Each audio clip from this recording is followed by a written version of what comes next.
जय श्री श्याम मेरे प्यारे साथियों, कैसे हैं आप लोग। उम्मीद करते हो आप लोग बहुत अच्छे होंगे और मन लगाकर पढ़ाई कर रहे होंगे। तो जैसा कि आप जान रहे हैं कि आज हम करने वाले हैं, आपने देख ही चुका है कि यूनिट 8, जिसमें कि हम नाटक और नाटक के पात्र उसकी भूमिका और पात्र दो ही चीज़ों को यहाँ पे देखने वाले हैं। और इसमें नाटक से संबंधित प्रश्न नहीं बने हैं, बिल्कुल मैं इसमें बता देना चाहती हूँ, एक चीज़ क्लियर हो जाए कि इसमें से भूमिका और पात्र से बनने वाले प्रश्नोत्तरी को यहाँ पे किए जा रहे हैं। बिल्कुल आपके एग्जाम्स पेपर के अकॉर्डिंग 100 प्रश्न हैं, ठीक है। पूरे प्रश्न को सॉल्व कीजिएगा। सॉल्व करने के बाद मुझे फीडबैक जरूर दीजिएगा कि आपके कितने प्रश्न सही हो रहे हैं। प्रश्न आपके 3 टाइप के ही हैं, इजी भी है, मॉडरेट भी है और डिफ़िकल्ट भी है। तो देखिए आपसे कितने सारे प्रश्न सॉल्व होते हैं। और इसके साथ साथ आपको आपकी जितनी भी भूमिका की इम्पॉर्टेंट चीज़ें हैं वो चीज़ें भी आपको याद हो जाएंगी। जो चीज़ें नहीं पता हो उसे रफली नोट डाउन जरूर कीजिएगा, आपके पेपर के पॉइंट ऑफ व्यू से महत्वपूर्ण होंगे। तो चलते हैं पहले प्रश्न की ओर। पहला प्रश्न है हमारा, बताइएगा कि अंधेर नगरी नाटक के संबंध में असत्य विकल्प का चयन करना है। तो जल्दी से आंसर कीजिएगा, क्या हो जाएगा आपका आंसर। बनारस में नेशनल थिएटर के लिए 5 दिन में लिखा गया था, जिसका प्रकाशन 1881 ईस्वी में हुआ। इस नाटक को काशी के दशाश्वमेध घाट पर अभिनीत किया गया था। यह नाटक बिहार प्रांत के किसी अन्यायी जमींदार को सुधारने यह राह पर लाने के लिए भारतेंदु ने यह नाटक लिखा। भारतेंदु ने प्रहसन को हास्य रस का प्रमुख खेल कहा है। बताना है यहाँ पे कि असत्य विकल्प का चयन करना है, कौन सा होगा। जल्दी से आंसर करना है इसका। तो बिल्कुल आप लोग जानते हैं कि हमारा जो हो जाता है कि पहला ऑप्शन जो हमारा दिया गया है कि बनारस के नेशनल थिएटर के लिए 5 दिन में नहीं, बल्कि हम कह सकते हैं कि इसे 1 दिन में लिखा गया है, ठीक है। बाकी सारे विकल्प आपके सही है। चलते हैं प्रश्न संख्या 2 की ओर। प्रश्न हमारा 2 है, इसमें बताना है आपको कि असंगत विकल्प का चयन करना है। प्रश्न बिल्कुल आपके पेपर पैटर्न के अकॉर्डिंग ही हैं, आपके वन लाइनर भी हैं, अवधारणाओं पे भी बने हुए हैं। कॉन्सेप्ट आपका क्लियर होगा तो प्रश्न कठिन नहीं लगेंगे, कॉन्सेप्ट क्लियर नहीं होगा तो प्रश्न आपके कठिन लगेंगे। पहला विकल्प है हमारा, अंधेर नगरी नाटक को शुद्ध प्रहसन की कोटि में नहीं रख सकते हैं। दूसरा विकल्प है, प्रहसन के 3 प्रकार होते हैं। पहला शुद्ध प्रहसन, दूसरा संकीर्ण प्रहसन और तीसरा विकृत प्रहसन। तीसरा विकल्प है हमारा, अंधेर नगरी नाटक को कार्य प्रधान प्रहसन कहा जाता है, जिसका मूल प्रतिपाद लोभ और भोग से संबंधित है। बताइएगा। चौथा है, सभी विकल्प संगत है। कौन सा सही जवाब होगा। सही जवाब दीजिएगा जल्दी से, इसका क्या हो जाएगा। तो जैसा कि आप जानते हैं कि अंधेर नगरी नाटक को शुद्ध प्रहसन की कोटि में रखा जाता है, ना कि नहीं रखा जाता। अगर हम यहाँ पर नहीं को हटा देंगे तो हमारा ये विकल्प भी सही हो जाएगा। चलते हैं प्रश्न संख्या 3 की ओर। बताइएगा जल्दी से क्या आपका आंसर होगा। अंधेर नगरी नाटक के दूसरे अंक में आने वाले पात्रों को क्रम से लगाइए। इसमें आपको पूछा जा रहा है कि दूसरे अंक में पात्र किस प्रकार आए थे। पहला ऑप्शन है आपका कबाब वाला, घासीराम, नारंगी वाला और हलवाई। आपके कोड दिए गए हैं 1 3 2 4, 1 2 3 4, 2 3 1 4, 4 3 2 1। जल्दी से आंसर कीजिएगा, क्या आपका सही आंसर हो जाएगा। तो बिल्कुल आप बिल्कुल सही जा रहे हैं, आपके बिल्कुल सही आंसर आ रहा है, आपने पढ़ रखा है। हो जाएगा 1 2 3 4। पहले कबाब वाला आता है, फिर घासी राम आता है जो क्या करता है, चना बेचता है, चना बेचता है। इसका नाम क्या है, घासी राम। फिर है नारंगी वाली आती है, उसके बाद आता है हलवाई। तो ये आपका आंसर हो जाएगा सही। चलते हैं प्रश्न संख्या 4 की ओर। जल्दी से आंसर दीजिएगा। प्रश्न है आपका, अंधेर नगरी नाटक के दूसरे अंक का पात्र नहीं है। देखिए, जब भी आपको पेपर प्रश्न को सॉल्व करना है, सबसे पहले ये ध्यान रखना है कि प्रश्न में हमसे पूछा क्या जा रहा था। बहुत ज़्यादा हड़बड़ नहीं करना है, थोड़ा सा प्रश्न को समय देना है समझने के लिए। आपका ऑप्शन है कुंजड़ीन, मुगल, पाचक वाला, मांस वाला। बताना है चौथे नंबर का क्या आपका सही आंसर हो जाएगा, जल्दी से बताइएगा। तो बिल्कुल आप जानते हैं कि मांस वाला कोई नहीं है, बल्कि कौन आता है इसमें, आता है मछली वाली आती है। कौन आता है? मछली वाली। ठीक है। और इसमें एक और आता है जो याद रख लीजिए, ऊपर में मैंने जैसे बताया वो क्रम था, यानी कि यहाँ पे आप जो ये देख रहे हैं ये क्रम से ही लगे हुए हैं, कबाब वाला, घासीराम, नारंगी वाली और हलवाई। उसके बाद आ जाता है कुंजड़ीन, मुगल, पाचक वाला, फिर यहाँ पे मछली वाली। मछली वाली के बाद आ जाएगा हमारा जात वाला। जात वाला कौन है ये? तो ये क्या है? ब्राह्मण है। ठीक है, ये ब्राह्मण है। और उसके बाद क्या आ जाता है? बनिया। ठीक है, तो ये आपके हो गए अंधेर नगरी के दूसरे अंक के पात्र, जो बहुत महत्वपूर्ण है।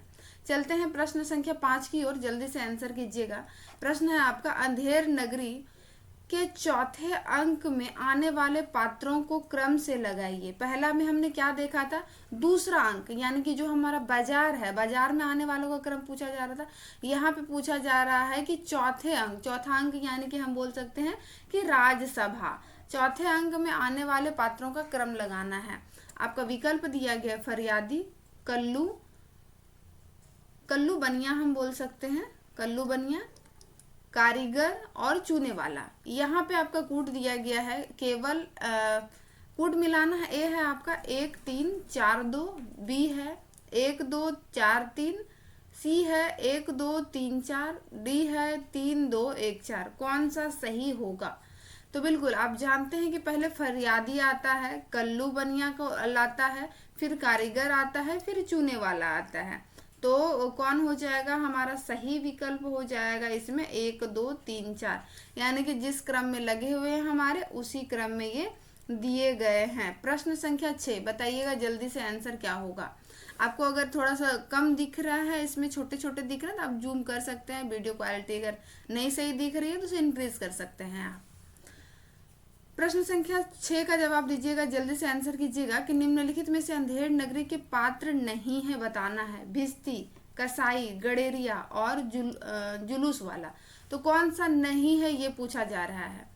तो जैसा कि आप जानते हैं कि भिस्ती भी है, कसाई भी आता है, गडेरिया भी आता है, लेकिन ये जुलूस वाला नहीं आता है। बल्कि जुलूस कौन निकालता है? तो वो होता है कोतवाल। तो यहाँ पे जुलूस वाला का जिक्र नहीं किया गया है, बल्कि यहाँ पे हो जाएगा आपका कोतवाल, जो कि जुलूस निकालता है, ऐसा वहाँ पे जिक्र किया जाता है नाटक में हमारा। ठीक है, चलते हैं अगला प्रश्न की ओर। अगला प्रश्न है हमारा, भारत दुर्दशा नाटक में अमूर्त पात्रों में सम्मिलित नहीं है। जैसा कि आप बच्चन सिंह के बुक को भी देखेंगे तो वहां पे बताया जाता है कि ये सारे पात्र आपके मूर्त हैं, ये सारे पात्र अमूर्त हैं। तो उसी के क्रम में यहाँ पूछा जा रहा है कि अमूर्त पात्र नहीं है, कौन सा, ये बताना है। तो आपका विकल्प है यहाँ पे भारत, निर्लज्जता, फिर हो जाएगा आपका अंधविश्वास और भारत दुर्दैव। तो क्या हो जाएगा जो अमूर्त नहीं है? तो बिल्कुल आप जानते हैं कि अंधविश्वास नाम का कोई इसमें पात्र ही नहीं है, बल्कि अंधविश्वास के नाम पे जगह पे हमारा क्या हो जाएगा? आशा हो जाएगा। ठीक है, तो ये हमारे अमूर्त पात्र के अंतर्गत आते हैं। इसके अलावा आप इसमें रख सकते हैं रोग है हमारा, फिर है आलस्य है, क्या है? रोग है, आलस्य है, उसके बाद है मदिरा है, मदिरा नामक भी पात्र आती है। उसके बाद क्या आता है? अंधकार आता है, उसके बाद अंधकार। इसके आगे हम देखेंगे तो इसके आगे हो जाएगा डिसलॉयलिटी। क्या हो जाएगा? डिसलॉयलिटी एक पात्र आते हैं। और फिर इसके बाद हो जाएगा भारत भाग्य, भारत भाग्य। बिल्कुल आपका बिल्कुल सही जवाब हो रहा है। क्या हो जाएगा हमारा ये कि भारत भाग्य। तो इसमें ये सारे जितने भी दिए गए हैं यहाँ से यहाँ तक में, ये सारे आपके भारत दुर्दशा नाटक के अमूर्त पात्र हैं। चलते हैं प्रश्न संख्या 8 की ओर, जल्दी से आंसर कीजिएगा क्या आपका प्रश्न है। प्रश्न है कि भारत दुर्दशा के पात्रों को नाटक में आने वाले क्रम से लगाइए। प्रश्न हमारे ऐसे बनते भी हैं। तो पहला विकल्प है एक योगी, दूसरा निर्लज्जता, तीसरा भारत, चौथा आशा। तो बताइएगा क्या इसका सही जवाब होगा। अगर आपने ऐसा सोच रखा है कि मैम हमेशा सीधे सीधे दे देती 1 2 3 4, तो आप फंस सकते हैं, इसीलिए थोड़ा ध्यान से देखिएगा। आपका कूट पूछा जा रहा है 1 3 2 4, दूसरा विकल्प है 1 2 3 4, चौथा तीसरा विकल्प है 4 2 3 1, चौथा विकल्प है 1 3 4 2। जल्दी से आंसर कीजिएगा। तो बिल्कुल आपका बिल्कुल सही जवाब आ रहा है। आपने कहा 1 3 2 4, यानी कि पहले आता है हमारा योगी 1 नंबर पे, फिर योगी के बाद आता है भारत दूसरे नंबर पे, निर्लज्जता ये आ जाती है हमारे तीसरे नंबर पे, फिर आ जाता है आशा, ये आ जाती है हमारे चौथे नंबर पे। तो यानी कि पहले योगी आता है, फिर भारत आती है, फिर निर्लज्जता आती है, फिर उसके बाद आशा आता है। तो हो जाएगा हमारा 1 3, यहाँ पे पहले हमारा हो गया था 1, फिर भारत था तो 3, फिर निर्लज्जता तीसरे नंबर पे आई तो यहाँ पे हो गया 2 नंबर पे है, फिर यहाँ पे 4 आशा। तो ये हमारा हो गया क्रम। मैंने क्या बताया, मैं फिर से यहाँ पे कर दूं ताकि आप लोगों को कंफ्यूजन ना हो। पहले तो एक योगी आ गया, पहले एक योगी आया, फिर उसके बाद भारत आता है, का क्या आता है भारत, भारत के बाद आता है निर्लज्जता, फिर उसके बाद आता है निर्लज्जता, चौथे नंबर पे आता है हमारा आशा। तो ये हमारा क्रम हो गया। ठीक है, चलते हैं हम अगले प्रश्न की ओर। प्रश्न संख्या 9 है, जल्दी से बताइएगा क्या आंसर होगा। भारत दुर्दशा नाटक के पात्र नहीं है, प्रश्न को ध्यान से पढ़ना है। आपका विकल्प है भारत दुर्दैव, सत्यानाश, फौजदार, रोग और नलायक। तो जल्दी से बताना है कौन सा इसका सही विकल्प होगा। तो बिल्कुल आप जानते हैं कि भारत दुर्दशा में नलायक नाम से कोई पात्र नहीं है। अगर और हम पात्रों की बात कर लेंगे इसमें तो आ जाता है हमारा कौन कौन सा, हो जाएगा हमारा आलस्य है, फिर उसके बाद मदिरा है, उसके बाद अंधकार है, मैंने ऊपर भी बताया था अंधकार है, और इसके बाद आ जाता है सभापति, सभापति आता है, सभापति, बंगाली सभ्य आता है, बंगाली सभ्य। इसके साथ साथ आपका आता है महाराष्ट्री, महाराष्ट्री सभ्य, एडिटर आता है, एडिटर, उसके बाद कवि आता है, उसके बाद पहला देशी आता है, पहला देशी, उसके बाद दूसरा देशी आता है, दूसरा देशी। ये जो 7 सभ्यों की कमेटी लगती है ना उसकी बात की जा रही है, दूसरा देशी आता है। उसके बाद डिसलॉयलिटी, ऊपर भी मैंने बता दिया था डिसलॉयलिटी, और उसके बाद आता है भारत भाग्य। ठीक है, तो ये सारे आपके पात्र इसमें से आते हैं जो आपका, मुझे आई होप, मुझे उम्मीद है कि आपको ये रिवीजन हो गए होंगे। चलते हैं पहले अगले प्रश्न की ओर। प्रश्न संख्या है 10 हमारा, बताना है निम्नलिखित में से डिसलॉयलिटी नामक पात्र का अर्थ क्या बताया गया है। यानी कि इसका डिसलॉयलिटी नामक पात्र का इसमें से नाटक में जो है अर्थ भी बताया गया, क्या है ये बताना है। आपका विकल्प है, देखिएगा जल्दी से आंसर कीजिएगा। देशी व्यक्ति, देशद्रोह, देशव्यापी, देश अविनाशी। कौन सा सही जवाब हो जाएगा। तो बल्कि डिसलॉयल्टी का क्या अर्थ हो जाएगा, देशद्रोह। तो हो जाएगा विकल्प संख्या 2 आपका बिल्कुल सही जवाब है। चलते हैं प्रश्न संख्या 11 की ओर, बताइएगा क्या आपका आंसर होगा। भारत दुर्दशा नाटक में कितने लोगों के सभ्यों की कमेटी बनी है। 6 लोगों के, 7 लोगों के, 4 लोगों के या 8 लोगों के। तो जैसा कि आप जानते हैं कि हमारे भारत दुर्दशा में 7 सभ्यों की कमेटी बनी हुई थी, तो विकल्प हो जाएगा हमारा 2 7। और कौन कौन से हैं ये आगे प्रश्न में इसे हम क्लियर करवा दिए जाएंगे। तो चलते हैं यहाँ हमारा 12 नंबर जो कि मिसिंग है, और इसी में था हमारा 7 सभ्यों की कमेटी। 12 नंबर यहाँ मैं बता दूं 7 सभ्य में कौन कौन आते हैं। तो 7 सभ्य में हमारे आ जाते हैं, पहले तो हो गया हमारा सभापति, सभापति आता है। उसके बाद क्योंकि ये वाला ऑप्शन यहाँ पे 12 नंबर था जो कि मिसिंग हो गया, यहाँ पे सभापति था। उसके बाद आ जाता है बंगाली, बंगाली आते हैं, फिर महाराष्ट्री आते हैं, महाराष्ट्री, महाराष्ट्री आते हैं, फिर एडिटर आते हैं, उसके बाद कवि आते हैं, फिर पहला देशी आते हैं, फिर दूसरा देशी आते हैं। ठीक है, तो 1 2 3 4 5 6 7, ये हमारे 2 3 4 5 6 7, तो ये हमारे 7 सभ्यों की कमेटी के मेंबर होते हैं जो यहाँ पे दिया गया है। ठीक है, चलते हैं अगले प्रश्न की ओर। हमारा 12 नंबर का आंसर प्रश्न यही था कि 7 सभ्यों की कमेटी में कौन सम्मिलित नहीं था, तो इसी में से एक मिसिंग हो गया था। तो चलते हैं यहाँ पे 13 नंबर प्रश्न है हमारा, चंद्रगुप्त नाटक में कौन सी घटना सम्मिलित नहीं है, जल्दी से बताइएगा।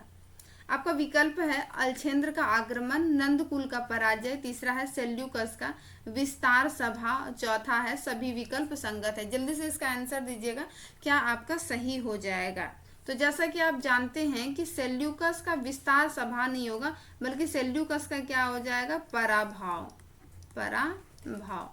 तो हमारा इन तीनों घटनाओं पर केंद्रित है चंद्रगुप्त नाटक, न कि सेल्यूकस का विस्तार सभा पे। ठीक है, तो ये हमारा सही आंसर हो जाएगा 3। चलते हैं प्रश्न संख्या 14 पे। असत्य विकल्प का चयन करना है चंद्रगुप्त नाटक में। फिर दिया गया है आपका विकल्प दिया गया है पहला कि नाटक पहले 1912 में कल्याणी परिणय के रूप में सरस्वती पत्रिका में प्रकाशित हुई। दूसरा विकल्प है 1933 ईस्वी में इसका प्रकाशन अभिनव चंद्रगुप्त नाम से हुआ। तीसरा है चंद्रगुप्त नाटक में कुल 25 वर्षों का इतिहास छुपा है। चौथा विकल्प है इस नाटक में चंद्रगुप्त धीरोदत्त नायक है। तो क्या हो जाएगा सही विकल्प इसका। तो बिल्कुल आप जानते हैं कि इसमें पूछा जा रहा है कि असत्य कौन सा होगा, तो इसका सही आंसर हो जाएगा 2। यहाँ पे जो आपका दिया गया है कि 1912 में कल्याणी परिणय के नाम से जो है ये कल्याणी परिणय के नाम से प्रकाशित हुआ था, तो ये सरस्वती पत्रिका में प्रकाशित नहीं हुआ था, बल्कि किस पत्रिका में प्रकाशित हुआ था, तो ये नागरी प्रचारणी पत्रिका में प्रकाशित हुआ था। किसमें, नागरी प्रचारणी पत्रिका में। ठीक है, तो ये हमारा सही आंसर हो जाएगा। सरस्वती पत्रिका नहीं होगा, बाकी हमारे विकल्प जो है वो बिल्कुल सही दिए गए हैं। अगला हम प्रश्न देखेंगे, प्रश्न संख्या 15। चंद्रगुप्त नाटक के पात्र और उनकी विशेषता में असंगत हैं बताना है। पहले एक तरफ पात्र लिखे, दूसरी तरफ उनकी विशेषता लिखी गई है। चाणक्य कौन है, चाणक्य है मौर्य सम्राट का निर्माता है। चंद्रगुप्त कौन है, मौर्य का सम्राट है। नंद कौन है, मगध का सम्राट है। राक्षस कौन है, मगध का सेनापति है। जल्दी से बताइएगा आपका क्या आंसर हो जाएगा। तो बिल्कुल आपने अगर पात्र और उनकी विशेषता, उनके परिचय के बारे में अगर पढ़ रखा होगा, नाटक के शुरुआती फ्रंट पेज पे ही ये दिए जाते हैं, तो इसका सही आंसर हो जाएगा विकल्प संख्या 4 आपका बिल्कुल सही जवाब है। तो क्या हो जाएगा, मगध का सेनापति नहीं है, बल्कि कौन है, राक्षस मगध का आमत्य है। कौन है, मगध का आमत्य। ठीक है, तो ये हमारा सही हो जाएगा। चलते हैं अगले प्रश्न की ओर। प्रश्न संख्या हमारा 16 है, बताना है चंद्रगुप्त नाटक में आए वररुचि नामक पात्र का अन्य नाम क्या है, ये बताना है। कालसीस, कलिका, कात्यायन या कलाधर। बताइएगा सही विकल्प क्या हो जाएगा। वररुचि का अन्य नाम पूछा जा रहा है, तो बिल्कुल आपने पढ़ रखा है, क्या हो जाएगा, वररुचि का अन्य नाम क्या हो जाएगा, तो हो जाएगा हमारा कात्यायन। विकल्प संख्या 3। और वररुचि की हम बात कर लेंगे तो इसे क्या कहा जाता है, मगध का आमत्य कहा जाता है। मगध का आमत्य। ठीक है, चलते हैं अगले प्रश्न की ओर। प्रश्न संख्या 17 है, बताइएगा जल्दी से इसका सही आंसर क्या होगा। असंगत विकल्प का चयन करना। एक तरफ आपके पात्र दिए गए, दूसरी तरफ इनकी विशेषता दी गई है। पहले दिया है सक्टार जो कि मगध का मंत्री है। आम्भिक जो कि तक्षशिला का राजकुमार है। सिंघरन जो कि मगध गण मुख का कुमार है। पर्वतेश्वर पंजाब का राजा है। कौन सा सही विकल्प हो जाएगा, जल्दी से इसका आंसर दीजिएगा। तो बिल्कुल आपने अगर इसको पढ़ रखा है तो बिल्कुल सही जा रहे हैं आप, हो जाएगा विकल्प संख्या 3। सिंघरन जो है वो मगध का गणमुख कुमार नहीं है, बल्कि मगध के स्थान पर हो जाएगा मालव। क्या हो जाएगा, मालव का गणमुख कुमार। तो बाकी हमारे विकल्प सही दिए गए हैं। अगला देखेंगे प्रश्न संख्या 18 का आंसर दीजिएगा कि निम्नलिखित में से ग्रीक विजेता कौन है, ये बताना है। 18 नंबर, सिकंदर, फिलिप्स, मौर्य सेनापति या एनिसाक्रिटिसिस। तो क्या हो जाएगा हमारा सही विकल्प। तो बिल्कुल आप लोग जानते हैं कि ग्रीक विजेता कौन है। ग्रीक विजेता हमारे सिकंदर हैं। बात कर लेंगे फिलिप्स, तो फिलिप्स कौन है, सिकंदर का सहचर है। क्या है, सिकंदर का सहचर नहीं, क्षत्रप्य है, क्षत्रिय। अगर हम बात कर लेंगे सेनापति, तो सेनापति कौन है, चंद्रगुप्त के पिता हैं। सेनापति कौन है, चंद्रगुप्त के पिता हैं। अगर बात कर लेंगे एनिसाक्रिटिसिस कौन है, तो इनकी विशेषता के रूप में आती है सिकंदर का सहचर्य है। सिकंदर का सहचर्य है। ठीक है, तो ये हो जाएगा आपका इनके बारे में। चलते हैं अगले प्रश्न की ओर। प्रश्न संख्या 19 है, जल्दी से इसका आंसर दीजिएगा क्या होगा। मालवगण का पदाधिकारी निम्नलिखित में से कौन है, बताना है। मालवगण का पदाधिकारी कौन है? देवबल, नागदत्त, गणमुख, इनमें से सभी। तो सही आंसर जल्दी से कीजिएगा आप लोग। तो बिल्कुल आपका बिल्कुल सही जवाब हो जाएगा इनमें से सभी। मगध का पदाधिकारी में कौन कौन आते हैं? तो देवबल, नागदत्त, गणमुख तीनों आते हैं। चलिएगा प्रश्न संख्या 20 का जल्दी से आंसर दीजिएगा। निम्नलिखित में से यवन दूत कौन है, बताना है। साइबर्टियस, मेगास्थनीज, सेल्यूकस या 1 और 2 दोनों? कौन सा सही जवाब हो जाएगा? 20 नंबर का आंसर दीजिएगा। तो बिल्कुल आप जानते हैं कि साइबर्टियस और मेगास्थनीज दोनों जो हैं वो यवन दूत के रूप में आते हैं। तो विकल्प संख्या हो जाएगा हमारा 1 और 2 दोनों। तो आपका बिल्कुल सही जवाब है, आपने इसको पढ़ा रखा है। चलिए प्रश्न संख्या 21 का जल्दी से आंसर दीजिएगा क्या होगा। चंद्रगुप्त नाटक का महिला पात्र नहीं है, ये बताना है। आपका पहला विकल्प है अलका, दूसरा है सुवासिनी, तीसरा है कल्याणी, चौथा है देवकी। जल्दी से आंसर दे दीजिएगा। तो इसका क्या हो जाएगा? जैसा कि आप जानते हैं कि देवकी का संबंध चंद्रगुप्त नाटक से ना होकर किससे है? स्कंदगुप्त से है। किससे है? स्कंदगुप्त से। अब तो मुझे ये बताने की जरूरत नहीं है कि स्कंदगुप्त नाटक किसकी है, ये आप लोग मुझे जल्दी से बताइए। तो स्कंदगुप्त की माता है। स्कंदगुप्त की इसमें माता है कौन? देवकी। ठीक है। अगर हम चलते हैं अगले इस प्रश्न में हम थोड़ा सा देखें तो गंधार नरेश इसके अंतर्गत जो एक आते हैं हमारे यवन दूत वाला में कौन है? तो इसके पात्रों में जो एक आ जाते हैं गंधार नरेश। गंधार नरेश जो बहुत इंपॉर्टेंट है, ये कौन है? तो ये आंभिक के पिता हैं। ये कौन है? आंभिक के पिता हैं। ठीक है। एक इसमें दूसरा और भी आता है जिसको कि आपको ध्यान में रखना होगा, जो कि हमारे पेपर में पूछे जाते हैं, वो है दांडायन। दांडायन कौन है? दांडायन कौन है? जल्दी से आंसर कीजिएगा। तो जैसा कि आप जानते हैं दांडायन एक तपस्वी है। कौन है? एक तपस्वी है। तो कौन सा हो गया? इसका सारा यहाँ पे क्लियर हो गया। चलते हैं प्रश्न संख्या 21 की ओर। क्या हो जाएगा हमारा?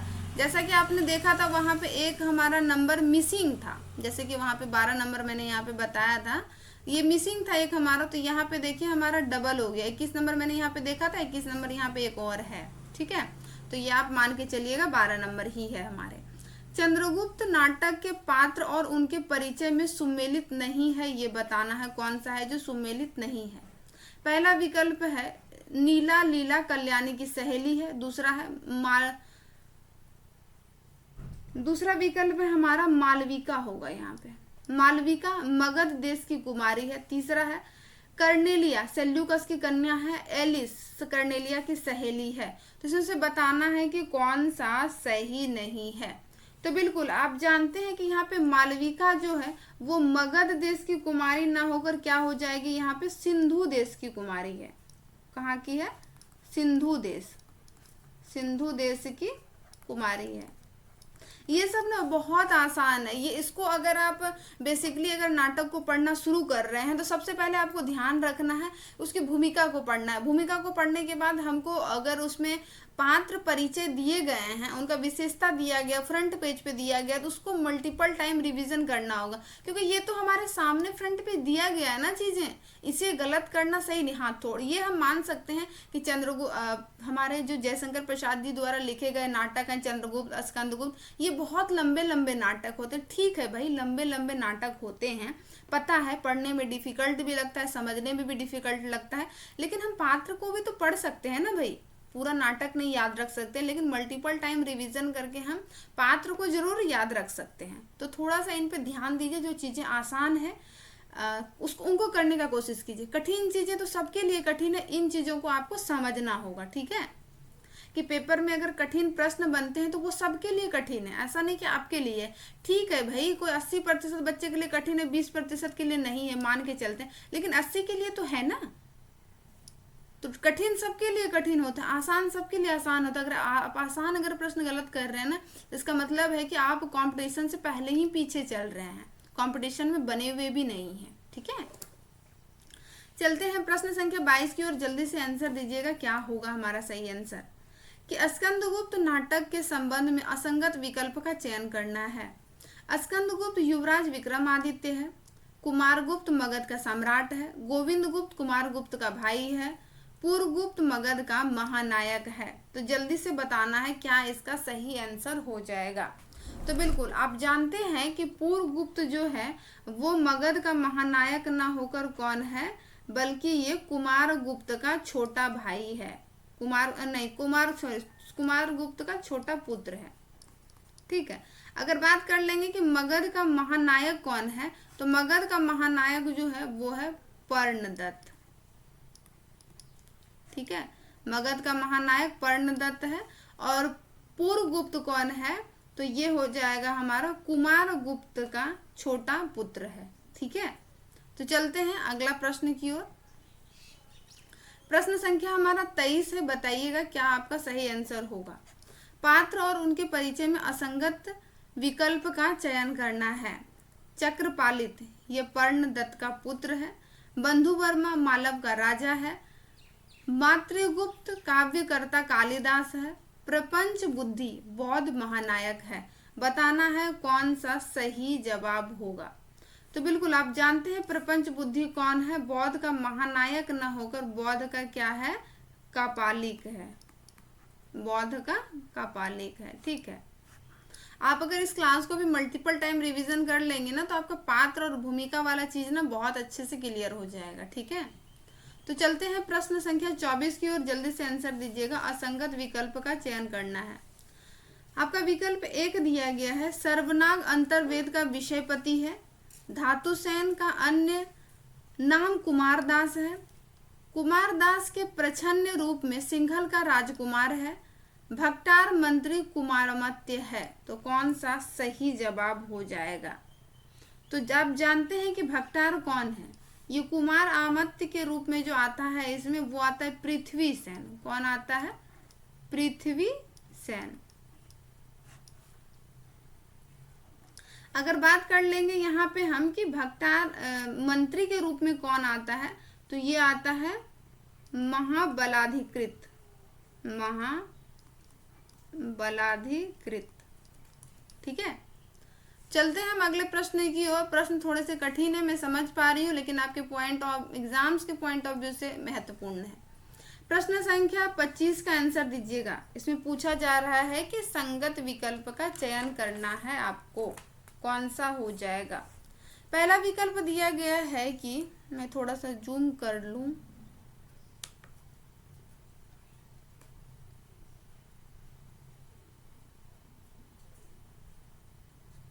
एक मिनट। पहला विकल्प दिया गया है आपका खिंगल हून आक्रमणकारी है। दूसरा विकल्प है मुदगल एक विदूषक है। तीसरा विकल्प है प्रख्यात कीर्ति लंका राज कुल का श्रवण महाबोधि विहार का महाप्रतिहार है। सभी विकल्प संगत हैं। जल्दी से बताना है। प्रश्न में असंगत नहीं पूछा गया है, प्रश्न में संगत पूछा गया है। जब भी प्रश्न को पढ़े असंगत पूछा जा रहा है या संगत पूछा जा रहा है, गलत पूछा जा रहा है या सही पूछा जा रहा है, कूट में पूछा जा रहा है, वन लाइनर में पूछा जा रहा है, प्रश्न को ध्यान रखना है। तो जल्दी से इसका आंसर कीजिएगा। बिल्कुल आप कह रहे हैं कि सभी विकल्प संगत है। बिल्कुल आप सही जा रहे हैं। इसमें जितने सारे दिए गए हैं ये सभी विकल्प संगत है। खिंगल हून आक्रमणकारी है। मुदगल एक विदूषक है। प्रख्यात कीर्ति लंका कुल का श्रवण महाबोधि विहार का महाप्रतिहार है। चलते हैं प्रश्न संख्या 26 की ओर। बताइएगा जल्दी से आंसर। स्कंदगुप्त नाटक के पात्र नहीं है, बताना है। देवकी, अनंत देवी, जयमाला और कोमा। कौन सा सही जवाब हो जाएगा। 26 नंबर का आंसर दीजिएगा। तो बिल्कुल आप जानते हैं कि कोमा का संबंध स्कंदगुप्त से ना होकर बल्कि किससे है, ध्रुव स्वामिनी से। किससे है, ध्रुव स्वामिनी से। ठीक है, अगला देखेंगे प्रश्न संख्या 27। असंगत विकल्प का चयन करना है। देवसेना बंधु वर्मा की बहन है। कमला भट्टार की जननी है। रामा सर्वनाग की स्त्री है। मालविनी मुदगल की प्रेमी है। तो बताना है कौन सा सही विकल्प आपका होगा। 27 नंबर का जल्दी से आंसर दीजिएगा कि मालिनी जो है मुदगल की प्रेमी नहीं है, बल्कि कौन है, मातृगुप्त की, मुदगल की ना होकर यहाँ पे क्या हो जाएगा, मातृगुप्त की, प्रणयनी है, ठीक है। तो यही हमारा असंगत था। चलते हैं अगले प्रश्न की ओर। प्रश्न संख्या 28 है, जल्दी से आंसर कीजिएगा। निम्नलिखित में से ध्रुव स्वामिनी नाटक का आधार ग्रंथ कौन सा है, बताना है। आपका विकल्प दिया गया है देवी चंद्रगुप्त, देवी ध्रुव कथा, देवी चंद्रिका, ध्रुव कथा। कौन सा हो जाएगा सही विकल्प? तो जैसा कि आप जानते हैं कि देवी चंद्रगुप्त जो है वो ध्रुव स्वामिनी का आधार ग्रंथ के रूप में मिलते हैं। प्रश्न संख्या 29 बताइएगा। सामंत कुमार, शक सामंत, प्रतिहारी, प्रहरी, दासी, कुबड़ा, बौना, हिजड़ा इत्यादि नामक पात्र किस नाटक के पात्र हैं, बताना है। ध्रुव स्वामिनी, स्कंदगुप्त, चंद्रगुप्त, इनमें से कोई नहीं, बताना है कौन सा सही आपका हो जाएगा। स्कंदगुप्त, ध्रुव स्वामिनी, चंद्रगुप्त। जल्दी से इसका आंसर कीजिएगा। तो जैसा कि आप जानते हैं ये सारे पात्र किससे संबंधित हैं, तो ध्रुव स्वामिनी नाटक से संबंधित है। चलते हैं प्रश्न संख्या 30 की ओर। ध्रुव स्वामिनी नाटक का पात्र नहीं है, बताना है। कौन सा नहीं है? मंदाकिनी, कोमा, चंद्रगुप्त, रामगुप्त, यह सभी विकल्प संगत है। तो बिल्कुल इसमें हो जाएगा हमारा सभी विकल्प संगत है। सही जवाब ध्रुव स्वामिनी नाटक के पात्र हैं। अब बात कर लेते हैं आगे हम कि इसके ध्रुव स्वामिनी नाटक में एक आता है हमारा पात्र सकराज। सकराज, सकराज का संबंध किससे है? ये तो हो गया हमारा ध्रुव स्वामिनी से। और इसी में आ जाता है हमारा क्या, एक सकटार। र और ट का अंतर है, तो ये हमारा हो जाता है चंद्रगुप्त में, ठीक है। इन दोनों को भी, सकराज और सकटार को भी ध्यान में रखिएगा। अगला है प्रश्न संख्या 31, बताइएगा। निम्नलिखित ध्रुव स्वामिनी के पात्र नहीं है, बताना है। कौन सा नहीं है? तो बिल्कुल पुरोहित, सकराज,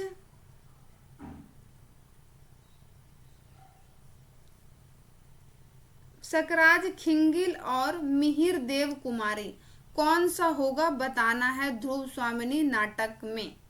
नहीं है पूछा गया, जल्दी से आंसर कीजिएगा। तो बिल्कुल आप जानते हैं कि मिहिर देवी कुमारी नहीं है, बल्कि मिहिर देव आते हैं मात्र। क्या आते हैं? मिहिर देव, ठीक है। तो ये हमारा सही हो जाएगा। प्रश्न संख्या 32 से आंसर बताइएगा।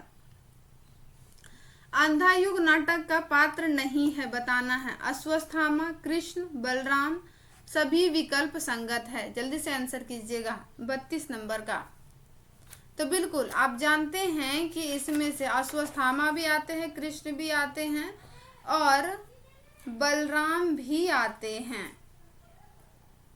सभी विकल्प संगत हो जाएगा यहाँ पे हमारा, ठीक है। चलते हैं अगले प्रश्न की ओर। प्रश्न संख्या 33 है हमारा। अंधा युग नाटक का फिर से पूछा गया है, पात्र नहीं है, बताना है। विकल्प है व्यास, विदुर, उद्धव, युधिष्ठिर। कौन सा हो जाएगा? तो जानते हैं कि युधिष्ठिर का उद्धव का संबंध जो है वो भ्रमर गीत से है, ना कि अंधा युग से है। तो हो जाएगा हमारा विकल्प संख्या 3 सही। चलते हैं प्रश्न संख्या 34 की ओर। जल्दी से आंसर दीजिएगा कि सिंदूर की होली नाटक के पात्र नहीं है, बताना है। मुरारी लाल, माहिर अली, हरनंदन, जनमानस। कौन सा हो जाएगा सही विकल्प, बताना है।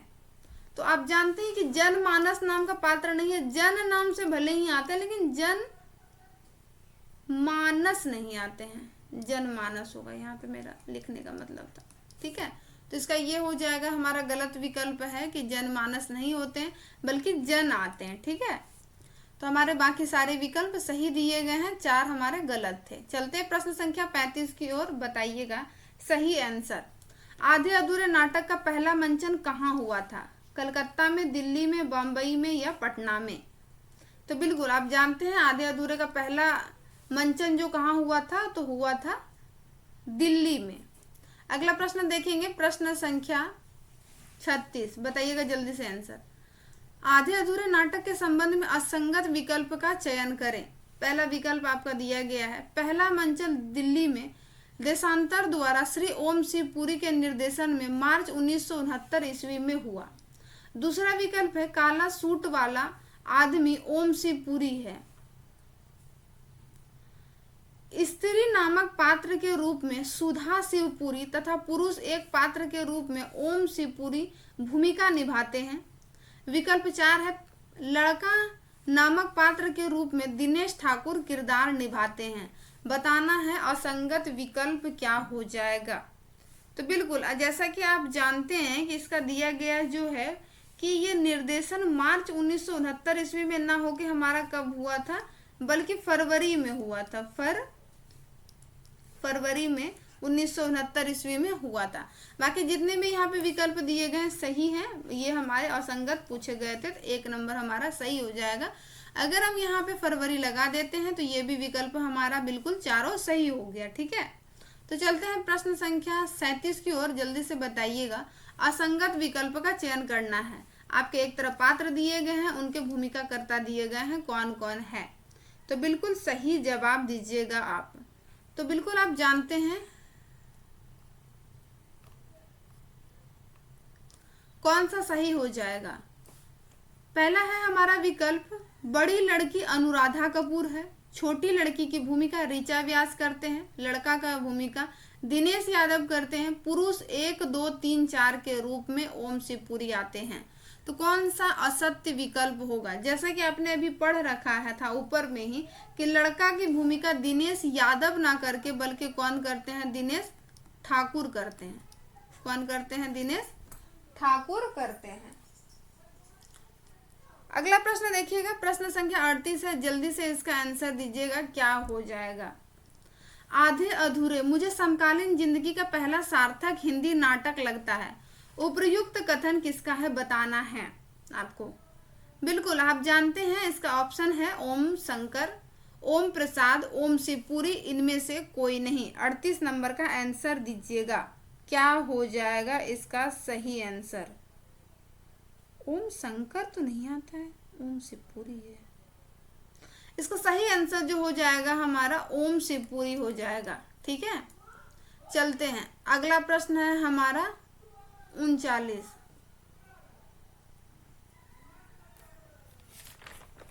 39 नंबर का सही आंसर बताइएगा जल्दी से, क्या हो जाएगा। आधे अधूरे नाटक के संबंध में असंगत विकल्प का चयन करना है, क्या होगा जल्दी से बताइएगा। यह आलेख एक स्तर पर स्त्री पुरुष के बीच के लगाव और तनाव का दस्तावेज है। दूसरा, महेंद्र नाथ एक पेन की तरह है जो लिखता ही जाता है। पारिवारिक विघटन की समस्या है। मानवीय संतोष के अधूरेपन का रेखांकन किया गया है। बताना है कौन सा असंगत विकल्प है। अगर आपने इसकी भूमिका को पढ़ रखा है तो ये प्रश्न आपको बहुत ही आसान लगेंगे। हो जाएगा हमारा विकल्प संख्या 2। महेंद्रनाथ एक पेन की तरह नहीं है बल्कि किसकी तरह है, महेंद्रनाथ एक रबड़ की तरह होते हैं। एक टप्पा है, एक रबड़ है, ऐसा कहा जाता है कि एक रबड़ है, एक रबड़ है जो कि क्या होता है, घिसता ही जाता है, घिसता ही जाता है, ना कि पेन की तरह है। ठीक है, ऐसा इसमें दिया गया है। अगला देखेंगे प्रश्न संख्या 40 का आंसर दीजिएगा। आधे अधूरे के कार्यस्थल मकान का बैठने का कमरा है जिसमें सामान है, सोफे हैं, कुर्सियां हैं, मेज है, अलमारी है, सभी विकल्प संगत है। बताना है कौन सा सही जवाब हो जाएगा 40 नंबर का। तो बिल्कुल आप जानते हैं कि सोफे हैं, कुर्सियां हैं, मेज है, अलमारी है, सभी विकल्प संगत है। 41 नंबर प्रश्न का आंसर दीजिएगा, क्या हो जाएगा हमारा। आधे अधूरे नाटक के प्रमुख अभिनेता को कितने भूमिका करनी थी, कितनी भूमिका करनी थी होगा, 2, 3, 4 या 5। क्या हमारा सही विकल्प हो जाएगा। तो बिल्कुल आपका सही विकल्प हो जाएगा 5 भूमिकाएं करनी होती है। आगे हम चलेंगे प्रश्न संख्या 42। प्रश्न संख्या 42 असंगत विकल्प का चयन करें। काले सूट वाला आदमी चारों पुरुष की भूमिका में रहता है। दूसरा है, काले सूट वाले आदमी का उम्र 49-50 साल एवं चेहरे की शिष्टता में एक व्यंग है। पुरुष एक के रूप में सिंघानिया है जो पतलून और कमीज पहने हुए है। विकल्प 4 है बिन्नी, किन्नी और अशोक की पोशाक में कोई परिवर्तन नहीं है। 42 नंबर का आंसर बताइएगा, सही जवाब आपका क्या हो जाएगा। जैसा कि आप जानते हैं कि इसका सही आंसर हो जाएगा विकल्प संख्या 3 कि पुरुष एक के रूप में सिंघानिया ना आके बल्कि कौन आता है, पुरुष एक के रूप में महेंद्र नाथ आता है। कौन आता है? महेंद्र नाथ आता है हमारा, जो कि पतलून और कमीज में होते हैं। इनका पोशाक ये होता है। ठीक है, किसका? सिंघानिया का नहीं, महेंद्र नाथ का है। ठीक है, तो चलते हैं प्रश्न संख्या, अगला प्रश्न देखे हैं 43 नंबर, देखते हैं क्या होगा। आधे अधूरे नाटक के संबंध में असंगत विकल्प का चयन करना है। पुरुष 4 के रूप में जुनेजा पतलून के साथ पुरानी काट का लंबा कोट, चेहरे पर बुजुर्ग होने का खास एहसास, कायापन इनकी विशेषता है। पुरुष 3 के रूप में जगमोहन पतलून टी शर्ट, हाथ में सिगरेट का डब्बा, लगातार सिगरेट पीता हुआ, सुविधा के लिए जीने का दर्शन पूरे हाव भाव में है। विकल्प संख्या 3 है हमारा पुरुष 2 सिंघानिया है, पतलून और बंद गले का कोट, अपने आप से संतुष्ट फिर भी आशंकित है। विकल्प संख्या 4 पुरुष 1 महेंद्र नाथ पतलून के साथ कोट, जिंदगी से अपनी लड़ाई हार चुकने की छटपटाहट लिए हुए। बताना है कौन सा सही विकल्प हो जाएगा हमारा। तो बिल्कुल आपको पता है कि हमारे चौथे नंबर में जो दिए गए हैं कि पुरुष 1 के रूप में तो महेंद्र नाथ है, ये मैंने ऊपर भी देखा था, लेकिन यहाँ पे जो इनके कपड़ों में दिया गया है कि पतलून के साथ कोट, तो ये कोट नहीं पहनते हैं बल्कि क्या पहनते हैं? कमीज पहनते हैं। मैंने ऊपर में भी इसे बताया था, अभी अगले पिछले प्रश्न में हमारा देखिए ये पूछा गया था। पहला था कि पुरुष 1 में सिंघानिया, जो गलत हुआ था। सही हुआ था पुरुष 1 महेंद्र नाथ है, पतलून के साथ कमीज पहना है, ना कि कोट पहना है। तो आप अगर ऊपर वाला भी सही से किए होंगे तो नीचे वाला आंसर आप सही से दे पा रहे होंगे। ठीक है, तो ये हमारा हो जाएगा पुरुष 4 की विशेषता, जो महेंद्र नाथ है, पतलून के साथ कमीज पहने हैं, जिंदगी से अपनी लड़ाई हार चुकने की छटपटाहट लिए हुए है। तो चलते हैं अगला प्रश्न की ओर। प्रश्न संख्या 44 है, जल्दी से आंसर बताइएगा। आधे अधूरे नाटक के संबंध में असत्य कथन को चुनना है। विकल्प 1 है स्त्री सावित्री का उम्र 40 का छूते चेहरे 40 को छूती, चेहरे पर यौवन की चमक और चाह फिर भी शेष। विकल्प 2 है बड़ी लड़की बिन्नी, उम्र 20 से ऊपर नहीं, भाव में परिस्थितियों से संघर्ष का अवसाद और उतावलापन। विकल्प 3 छोटी लड़की किन्नी, उम्र 15 वर्ष, भाव स्वर चाल हर चीज में विद्रोह। विकल्प 4 लड़का अशोक, उम्र 21 के आसपास, चेहरे पर हंसी की झलक, खास तरह की कड़वाहट। तो बताना है कौन सा असंगत है। ये सारे पात्र परिचय में ही इन सारे चीजों को दिया गया है। कौन सा सही हो जाएगा? सही आंसर का जवाब दीजिएगा 44 नंबर में क्या होगा। तो जैसा कि आप जानते हैं कि छोटी लड़की का उम्र जो है वो 15 वर्ष ना होकर बल्कि क्या था? 12-13 वर्ष ऐसे करके दिया गया है। क्या दिया गया है? 12-13 वर्ष। ठीक है, तो बस इतना ऐसा ही हमारा अंतर है, बाकी हमारे सारे विकल्प सही हैं। ठीक है, चलते हैं अगले प्रश्न की ओर। प्रश्न संख्या 45 से बताइएगा। आषाढ़ का एक दिन नाटक के संबंध में असंगत बताना है। अंबिका ग्राम की एक वृद्धा है, मल्लिका अंबिका की पुत्री है, कालिदास एक कवि है, दांतुल राजकवि है। बताना है 45 नंबर का सही आंसर हमारा क्या हो जाएगा। तो बिल्कुल आप जानते हैं कि दांतुल राजकवि नहीं है, राजकवि तो यही कालिदास जी जाके आगे चल के बनते हैं, बल्कि दांतुल्य हमारा क्या होते हैं? दांतुल्य हमारे राजपुरुष होते हैं, राजपुरुष। ठीक है, चलते हैं अगले प्रश्न की ओर। प्रश्न संख्या 46 से बताना है, जल्दी से आंसर कीजिएगा, क्या आपका सही जवाब हो जाएगा। आषाढ़ का एक दिन नाटक में निक्षेप विलोम ग्राम पुरुष के रूप में है। इस नाटक में रंगिनी संगिनी नागरी के रूप में है, अनुस्वार अनुनांशिक अधिकारी के रूप में है, प्रियंगु मंजरी राजकन्या तथा कवि पत्नी है। सभी विकल्प संगत है। बताना है कौन सा सही जवाब हो जाएगा आपका 46 नंबर का। ये हमारे आषाढ़ के एक दिन नाटक से बने हैं प्रश्न। तो बिल्कुल आप जानते हैं जिसमें जितने भी हमारे दिए गए हैं सभी का परिचय बिल्कुल सही है।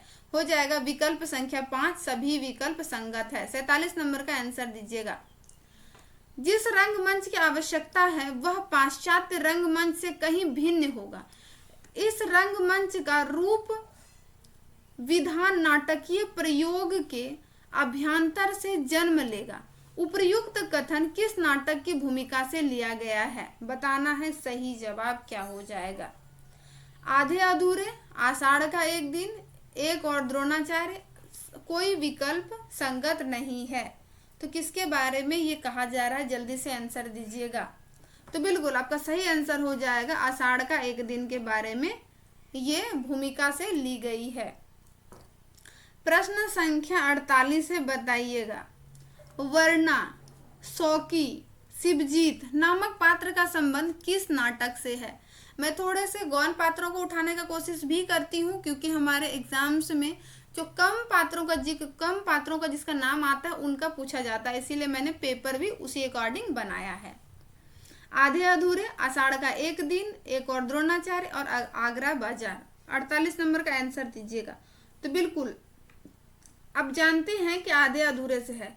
वर्णा कौन है? तो ये अशोक जो एक लड़का के जो भूमिका में आते हैं, अशोक उनका ये दोस्त रहती है, लड़की रहती है, ठीक है, बोल सकते हैं इनकी गर्लफ्रेंड हो सकती है।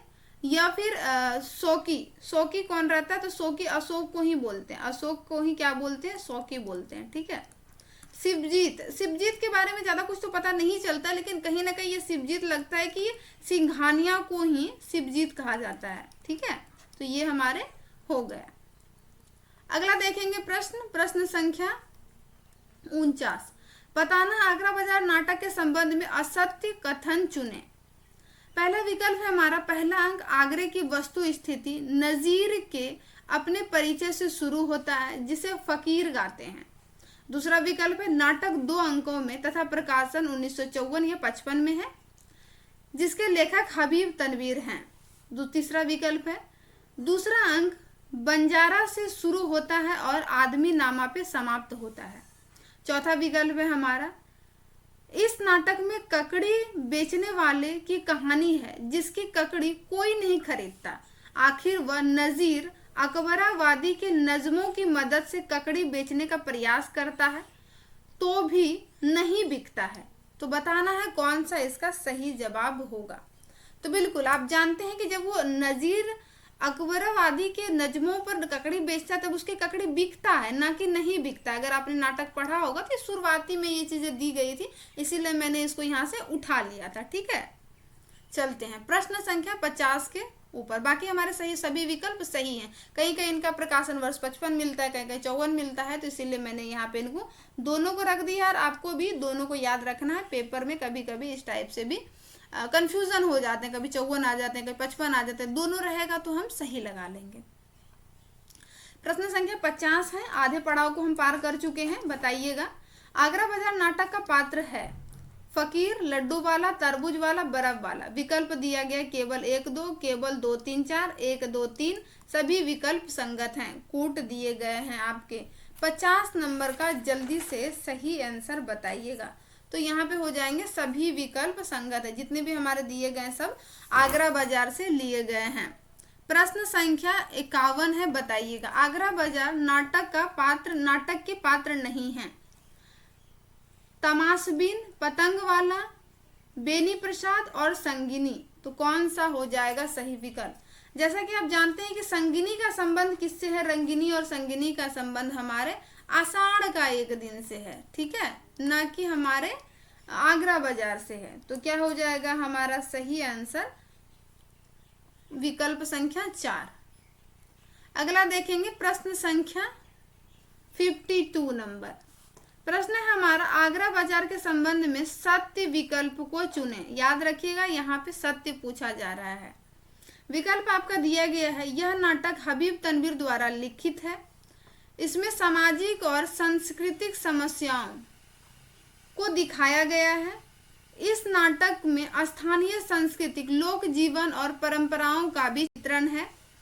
इस नाटक में तवायफ और दरोगा, यहाँ पे थोड़ा सा मिसिंग हो गया है, दरोगा जनता और सत्ता पक्ष के रिश्ते को दिखाया गया है। विकल्प संख्या 4 है, हबीब तनवीर ने नजीर अकबराबादी की कविताओं को इस्तेमाल कर अतीत को इतिहास में बदल दिया है। कौन सा सही विकल्प हो जाएगा? थोड़े से शोर शराबा बढ़ रहे हैं, आप तब तक इसका आंसर दीजिए, मुझे 1 मिनट का समय दीजिएगा बस। क्या आपका हो जाएगा सही जवाब? जल्दी से पढ़िए विकल्प को आप।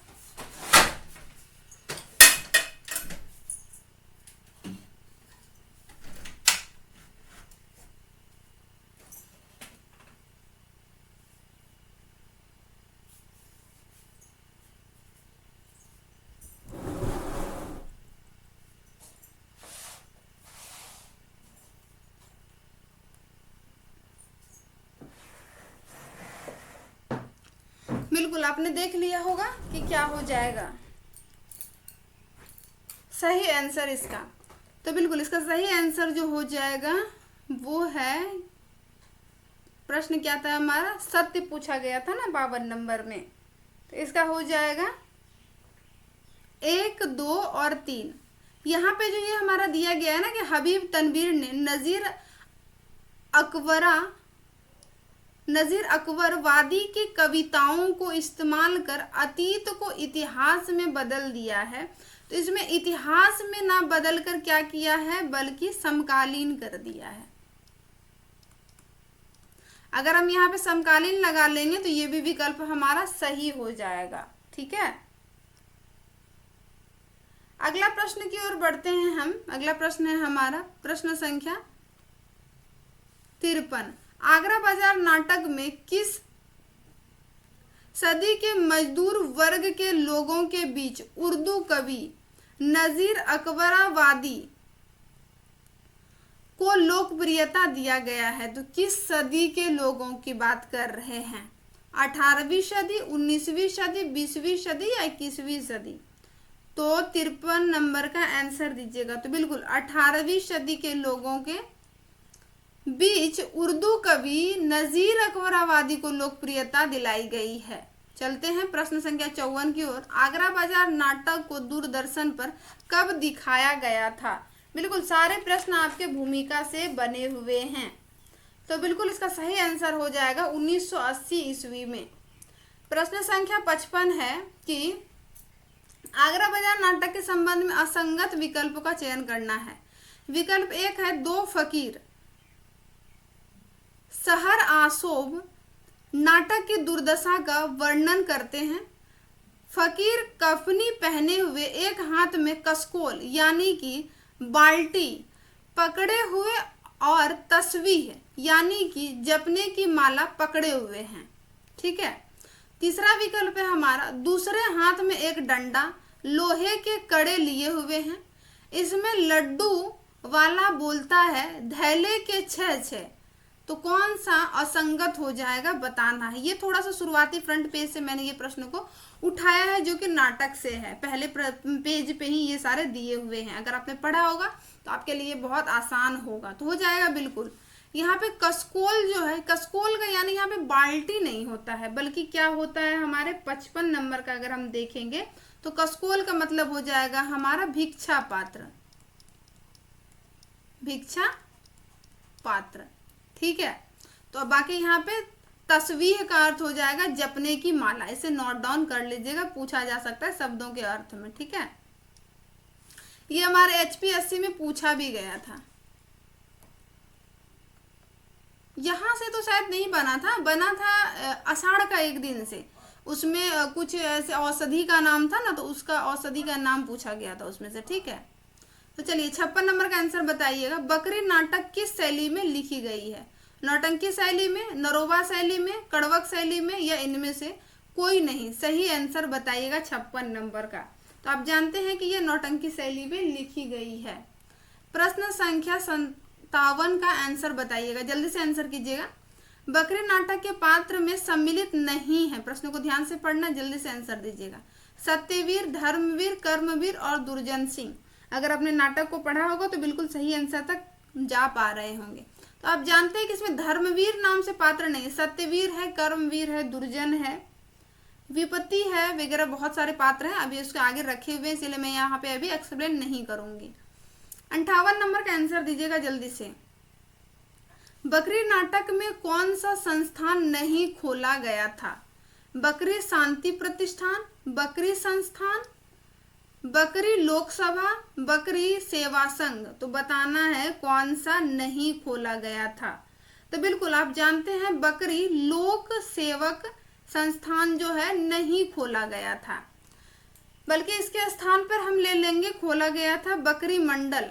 बकरी मंडल, जैसा कि आप जानते हैं, आपने अगर ये नाटक पढ़ा है तो गांधी जी को आधार बनाकर भ्रष्टाचार को दिखाया गया है कि गांधी जी कि किस तरह उनके सिद्धांतों को मतलब बर्बाद कर देते हैं नेता लोग, उन चीजों को इसमें से देखने को मिलती है। ठीक है, बकरी एक प्रतीक के रूप में इसमें दिखाया गया। अगर आपने इसको पढ़ रखा है तो बिल्कुल आप सही समझ पा रहे होंगे, अगर नहीं पढ़ रखा है तो अभी भी आपके पास पर्याप्त मात्रा में समय है, इन सारे नाटकों को अच्छे से तैयार कर लीजिए, पेपर में प्रश्न बनते हैं हमारे।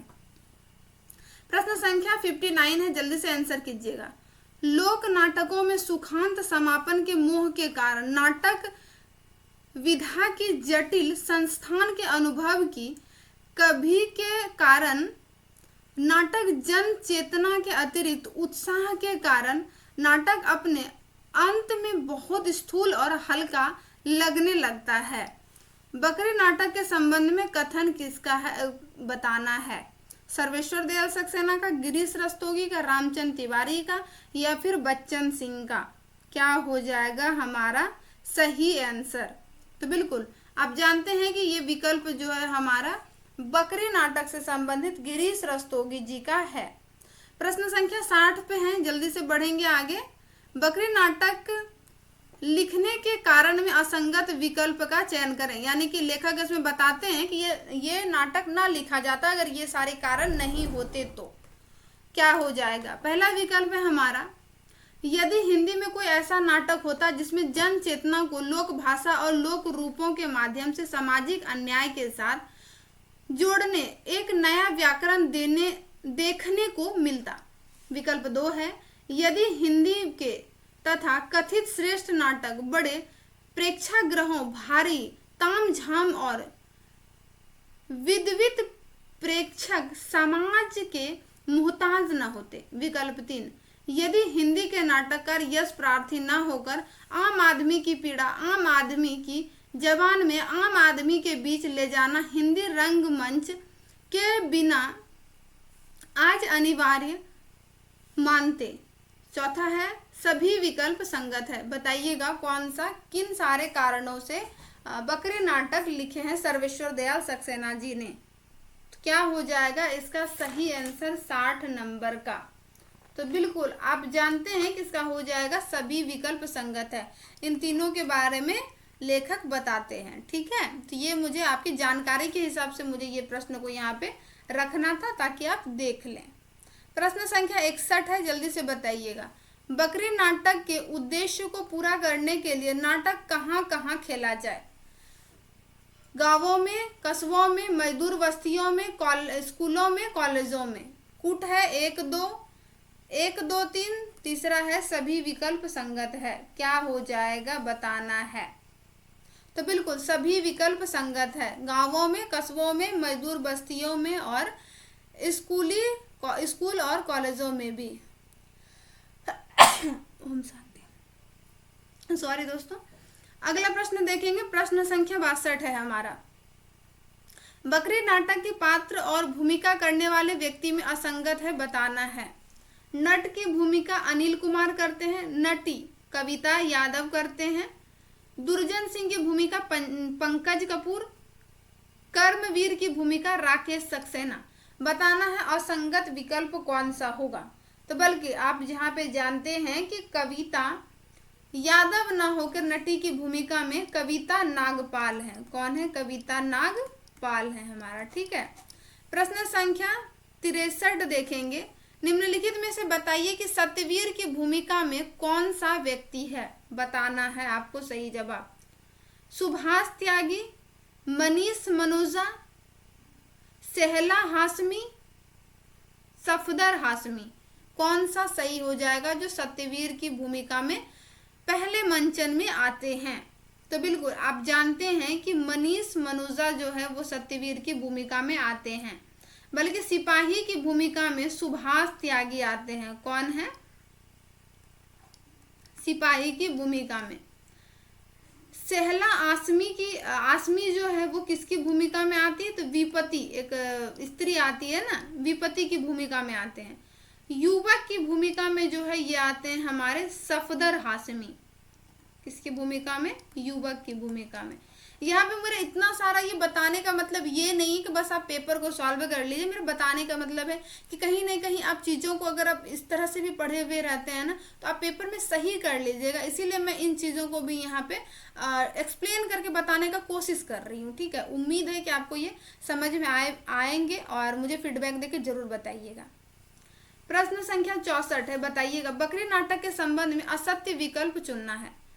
इस नाटक के निर्देशक कविता नागपाल हैं, साथ ही संगीत का कार्य मोहन उप्रेती ने किया है। मृत्यु संरचना में भगवती चरण वर्मा है। दूसरे ग्रामीण की भूमिका में दीपक चंद्र ने किया है। तो बताना है कौन सा असंगत है। तो बिल्कुल आप जानते हैं कि दूसरे ग्रामीण की भूमिका दीपक चंद्र ने नहीं, बल्कि ये एक ग्रामीण एक के रूप में रहते हैं। ग्रामीण एक के रूप में रहते हैं, ठीक है, ना कि यहाँ पे ग्रामीण 2 के रूप में। ग्रामीण 2 के रूप में रहते हैं, उनका नाम है क्या? उम्मेद सिंह। ठीक है, बाकी हमारे सभी विकल्प सही हैं। प्रश्न संख्या 65 है, बताना है अंजू दीदी नाटक की भूमिका किसने लिखी है? बताना है आपको। तो ओम शिवपुरी ने, ओम शिवेश्वर ने, उपेंद्र नाथ अस्क ने या कमलेश्वर ने? तो जैसा कि आप जानते हैं कि इसकी भूमिका कमलेश्वर ने लिखी है अंजू दीदी नाटक की। प्रश्न संख्या 66 बताइएगा अंजू दीदी नाटक किसे समर्पित है? नन्ही मानविका को, नन्ही मधुलिका को, नन्ही मौसमी को, नन्ही बेटी को? बताना है। तो बिल्कुल मैंने ये पहले भी करवा चुका है, तो नन्ही मधुलिका को। प्रश्न संख्या 67 अस्क ने अपनी पॉसिबिलिटीज को पूरी तरह से एक्सप्लॉइट किया है, यह कथन किस विद्वान का है अस्क के संबंध में? कमलेश्वर, ओम शिवपुरी, भारत रत्न या फिर बच्चन सिंह? जल्दी से इसका आंसर दीजिएगा, क्या आपका सही जवाब हो जाएगा 67 नंबर का। तो बिल्कुल आप जानते हैं ये ओम शिवपुरी जी कहते हैं।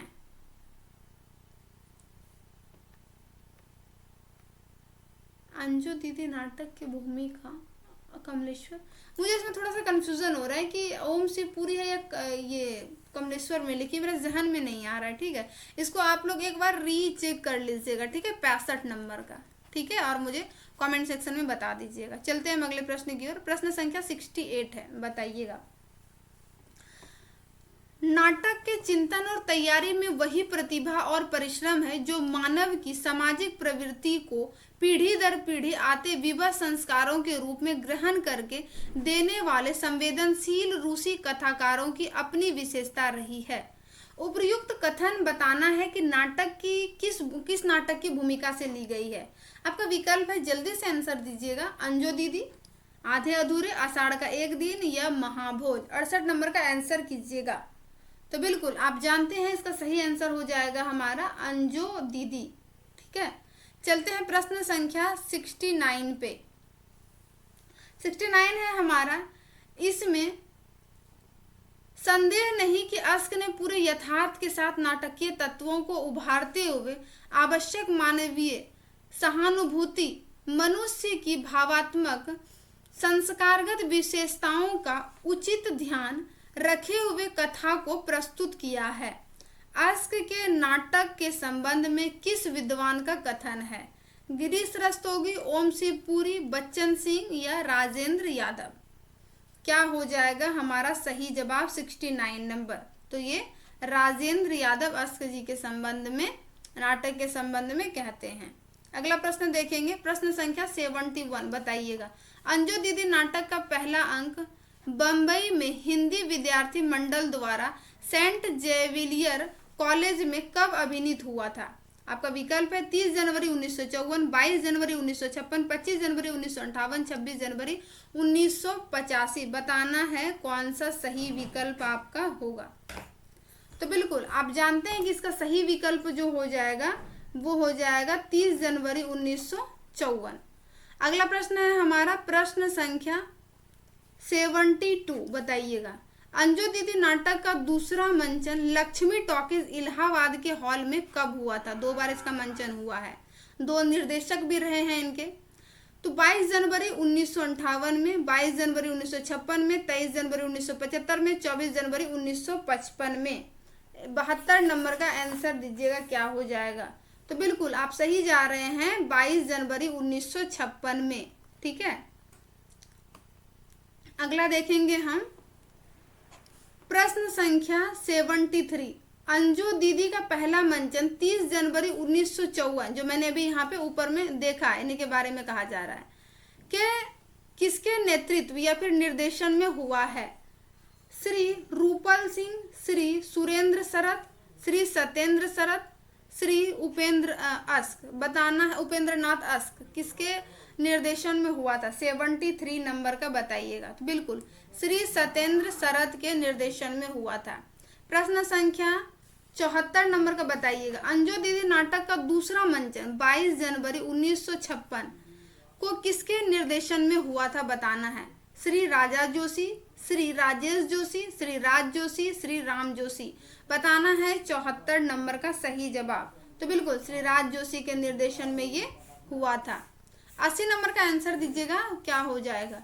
अंजू दीदी नाटक की भूमिका कमलेश्वर ने किस नाम से लिखी है? हाँ बिल्कुल, ऊपर जो हमारे भैया कंफ्यूजन हो रहा था ना कि ये गिरीश किस क्या था, ओम।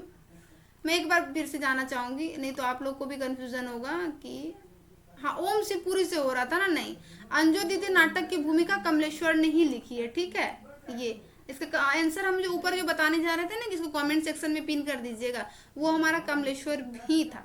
ठीक है, तो बिल्कुल सही है। अंजू दीदी नाटक की भूमिका कमलेश्वर ने किस नाम से लिखी है, ये बताना है। अंजू दीदी एक कहानी, अंजू दीदी एक मूल्यांकन, अंजू दीदी एक सफर, अंजू दीदी एक दिन दिल्ली। बताना है क्या हो जाएगा 80 नंबर का। तो बिल्कुल आप जानते हैं अंजू दीदी एक मूल्यांकन के नाम से लिखा है। प्रश्न संख्या 81, जल्दी से आंसर बताइएगा, क्या होगा 81 का? अंजू दीदी नाटक के प्रथम मंच पर प्रस्तुत पात्र और भूमिका निभाने वाले व्यक्ति में असंगत विकल्प हैं। पात्र दिया गया, उसकी भूमिका निभाई है। अंजू दीदी की भूमिका कुमारी सावित्री ने, अनिमा की भूमिका कुमारी नीरजा ने, श्रीपत की भूमिका श्री ओम प्रकाश यादव ने, नीरज की भूमिका मास्टर राधा बल्लभ ने, वकील साहब की भूमिका श्री कांति लाल ने। बताना है असंगत विकल्प का चयन करना है, क्या होगा? बहुत ही छोटा सा मिस्टेक है कि श्रीपत की भूमिका जो है वो ओम प्रकाश यादव ना हो के ओम प्रकाश शर्मा है, बस इतना ही अंतर है, बाकी कोई अंतर नहीं है। इसको आप याद रख लीजिएगा। ठीक है, चलते हैं अगले प्रश्न की ओर। प्रश्न संख्या 82 है हमारा। अंजू दीदी नाटक के पहले अंक में नीरज का उम्र कितना है? बताना है। 10 वर्ष, 15 वर्ष, 11 वर्ष या 18 वर्ष? तो बिल्कुल आपका सही जवाब जो हो जाएगा 11 वर्ष है। जब दूसरे अंक में आता है तो दूसरा अंक जैसा कि पता है कि 20 वर्ष बाद का होता है, तो इसका उम्र 31 वर्ष हो जाता है। ठीक है, और इसमें हम बात कर लेते हैं कि नीरज का जो पुत्र रहता है उसका नाम क्या रहता है? पता है, उसका नाम रहता है नीलव। क्या रहता है? नीलव। और नीलव का उम्र इसमें हो जाता है 11 वर्ष। ठीक है, चलते हैं अगले प्रश्न की ओर। प्रश्न संख्या 83 है, बताना है। अंजू दीदी नाटक के संबंध में असंगत विकल्प का चयन करना है। आपका विकल्प दिया गया है, जल्दी से आंसर कीजिएगा। नाटक का स्थान दिल्ली में अंजलि दीदी के बंगले की बैठक और खाने का कमरा है। पहले अंक की शुरुआत बारिश के एक दिन से होती है। दूसरे अंक की शुरुआत 20 वर्ष बाद सर्दियों के एक दिन से होता है। चौथा विकल्प है आपका, नाटक का प्रकाशन 1954 या कहीं कहीं 55 है तथा 2 अंक हैं। पहले अंक में तीसरा दृश्य और दूसरे अंक में भी तीन दृश्य हैं। पहले अंक में भी 3 दृश्य और दूसरे अंक में भी 3 दृश्य है, बताना है कौन सा सही जवाब होगा। 83 नंबर का आंसर दीजिएगा आप लोग। तो बिल्कुल आप जानते हैं कि विकल्प संख्या 2 जो हमारा दिया गया है, ये बारिश के दिनों से ना होकर कौन से दिनों से होती है, तो ये गर्मियों के दिन से होती है। ठीक है, तो हमारा हो जाएगा विकल्प संख्या 2 सही, बाकी इसमें जितने भी दिए गए हैं वो सही है। कहीं कहीं 55 मिलता है, कहीं कहीं 54 मिलता है, इसीलिए मैंने यहाँ पे दोनों रखा है। ठीक है, प्रश्न संख्या 84, अंजू दीदी नाटक में 2 अंक हैं, पहले और दूसरे अंक में कितने वर्ष का अंतराल है? ये तो ऊपर में भी बता चुके हैं, 10 वर्ष, 15 वर्ष, 20 वर्ष और 21 वर्ष। जैसा कि उम्र में मैंने देखा था 21 से 31 वर्ष हो गया था, तो 20 वर्ष जुड़ा था, तो यहाँ पे हो जाएगा हमारा 20 वर्ष। ठीक है, अगला प्रश्न देखेंगे, प्रश्न संख्या 85, ये जल्दी से आंसर दीजिएगा। अंजू दीदी नाटक के पात्र और उनके उम्र में असंगत विकल्प का चयन करना है। अंजलि का उम्र है 30 वर्ष, श्रीपद का उम्र है 27 से 28 वर्ष, इंद्र नारायण का उम्र है 50 से 60 वर्ष, मुन्नी का उम्र है 25 वर्ष। बताना है 85 नंबर का सही आंसर आपका क्या हो जाएगा। तो आप जानते हैं कि इंद्र नारायण का उम्र जो है 50 से 60 वर्ष ना होकर बल्कि क्या है 38 से 40 वर्ष है। क्या है 38 से 40 वर्ष है, तो हमारा हो जाएगा विकल्प संख्या 3 बिल्कुल सही है।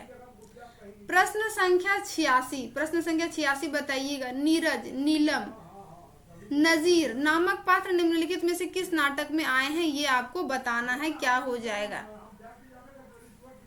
अंजू दीदी, आधे अधूरे, महाभोज, एक और द्रोणाचार्य। बताइएगा सही विकल्प आपका क्या होगा।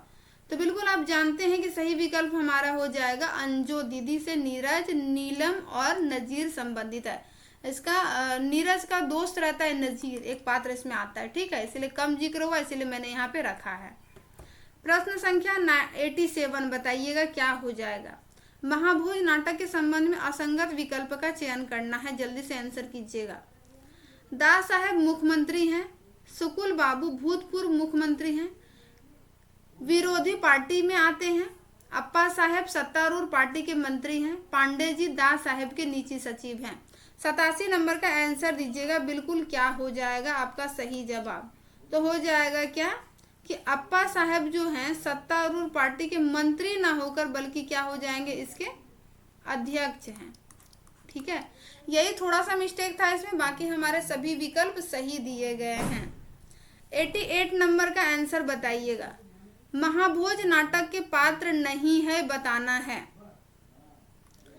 पात्र कौन सा नहीं है? काशी, थानेदार, लठैत और लड़का। कौन सा हो जाएगा? 88 नंबर का आंसर दीजिएगा।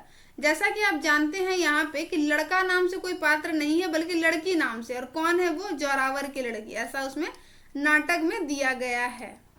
ठीक है, जोरावर की लड़की। ठीक है, अगला प्रश्न है, बताइए। अगला प्रश्न है 89 नंबर, जल्दी से आंसर कीजिएगा। 89 नंबर क्या है हमारा? महाभोज नाटक राष्ट्रीय नाट्य विद्यालय में रंगमंडल द्वारा मार्च अप्रैल 1982 ईस्वी में किसके निर्देशन में हुआ था? श्रीमती अमाल अलाना, श्री निराश अलाना, श्री नजीर अलाना, श्री किशोर अलाना। सही विकल्प क्या हो जाएगा? तो जैसा कि आप जानते हैं कि श्रीमती अमाल अलाना और इसके साथ एक और नाम जुड़ता है जो कि है प्रेम मटियानी। प्रेम मटियानी इन दोनों के निर्देशन में हुआ था। बात कर लेंगे श्री निसार अलाना, तो इन्होंने क्या किया था पता है? इन्होंने किया था मंच सज्जा का काम किया था, मंच सज्जा का काम किया था। ठीक है, चलिए प्रश्न संख्या 90 है, जल्दी से बताना है, आंसर दीजिएगा क्या हो जाएगा आपका। तो बिल्कुल आप जानते हैं कि इसमें से असंगत पूछा जा रहा है। विकल्प आपका दिया गया है द्रोणाचार्य के संबंध में। यह नाटक पूर्वार्ध और उत्तरार्ध 2 भागों में विभाजित है। इस नाटक में पौराणिक कथा महाभारत से संबंधित है तथा आधुनिक कथा कॉलेज के परिवेश से जुड़ा है। पौराणिक पात्र में द्रोणाचार्य, एकलव्य, अश्वत्थामा, भीष्म, सुदीप आदि हैं। आधुनिक पात्र में चपरासी, मिस्टर शुक्ला, मिसेज शुक्ला आदि आते हैं। तो जैसा कि आप जानते हैं कि पौराणिक पात्र में तो हमारे महाभारत के पात्र है ही, लेकिन ये सुदीप नहीं आएगा। अगर हम यहाँ पे सुदीप को काट दें तो हमारा सुदीप इनका पात्र है, लेकिन ये आधुनिक में आएगा, न कि हमारा पौराणिक में आएगा। ठीक है, तो हमारा हो जाएगा विकल्प संख्या 3 आपका बिल्कुल सही जवाब है। प्रश्न संख्या 91 है, जल्दी से बताइएगा आंसर क्या हो जाएगा 91 का। प्रश्न पूछा जा रहा है, एक और द्रोणाचार्य नाटक के संबंध में असत्य विकल्प का चयन करना है। आपका विकल्प दिया गया अरविंद नाटक का पात्र प्रोफेसर है, मुख्य पात्र प्रोफेसर है। यद्दू अरविंद का साथी जूनियर प्रोफेसर है। तीसरा विकल्प है चंदू का पूरा नाम चंद्रनिवास है। चौथा है अरविंद कॉलेज का प्रेसिडेंट है। जल्दी से आंसर कीजिएगा, इसका क्या हो जाएगा। बहुत इंपॉर्टेंट प्रश्न है 91 नंबर का। बिल्कुल आप जानते हैं, इसमें आपने पढ़ रखा है कि चंदू का नाम चंद्रनिवास नहीं है, बल्कि चंदू का नाम क्या है, चंद्रशेखर है। क्या नाम है, अच्छा चंद्रशेखर है, चंद्रशेखर है, ठीक है। अब मेरी हैंडराइटिंग देखिए कितनी अच्छी होने लगी है, पेन टैबलेट पर लिखते लिखते पहले से बेटर लिख रहे हैं, तारीफ कर दीजिएगा। अरविंद जो है वो कॉलेज का प्रेसिडेंट है। आपका हो जाएगा विकल्प संख्या 3 सही है, ठीक है। नाम यहाँ पे गलत दिया गया था। प्रश्न संख्या 92 नंबर बताइएगा, एक और द्रोणाचार्य नाटक में मृत शिक्षक के रूप में कौन आता है। अरविंद, वकील, विमलेंदु या इनमें से कोई नहीं। जल्दी से आंसर कीजिएगा कि एक मृत शिक्षक जो बार बार मतलब बोलते हैं ना परछाई बन के आता है नाटक में, तो कौन रहता है, उनका नाम क्या रहता है। 92 नंबर का आंसर बताइएगा। तो बिल्कुल आपका बिल्कुल सही जवाब है, आप बोल रहे हैं ऑप्शन नंबर 3 विमलेंदु। विमलेंदु जो है वो मृत शिक्षक के रूप में आता है।